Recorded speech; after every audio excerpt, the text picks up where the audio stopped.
Hala arıyor pişkin pişkin ya. Kim bilir hangi yalanı söyleyecek. Aç, belki önemli bir şey diyecek çocuk.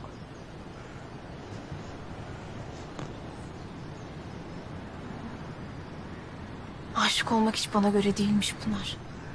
Diyorsun. Evet diyorum. Bu ne böyle ya?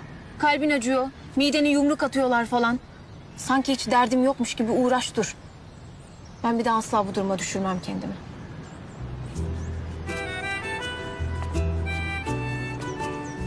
Biliyor musun? Selim gibiler her şeyi çabucak elde edip böyle hızlı hızlı tüketmeye o kadar alışmış ki. Kalp kırmakmış, yalan söylemekmiş, aynı anda birkaç kişiyi idare etmekmiş falan. Çok normal yani o tayfa için.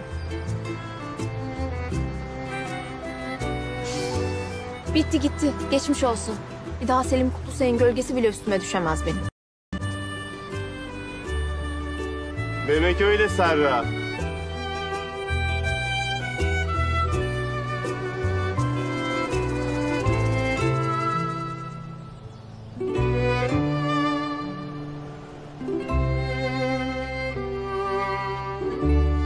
Demek ben seninle yapamam Serra, saçmalama.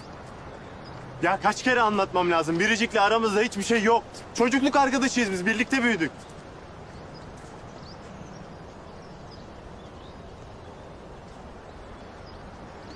Tamam. Geçmişte çok ufak bir şey aramızda yaşanmış olabilir ama geçmişteydi, bitti gitti hepsi ya. Sanki onun için bitmemiş gibi ama.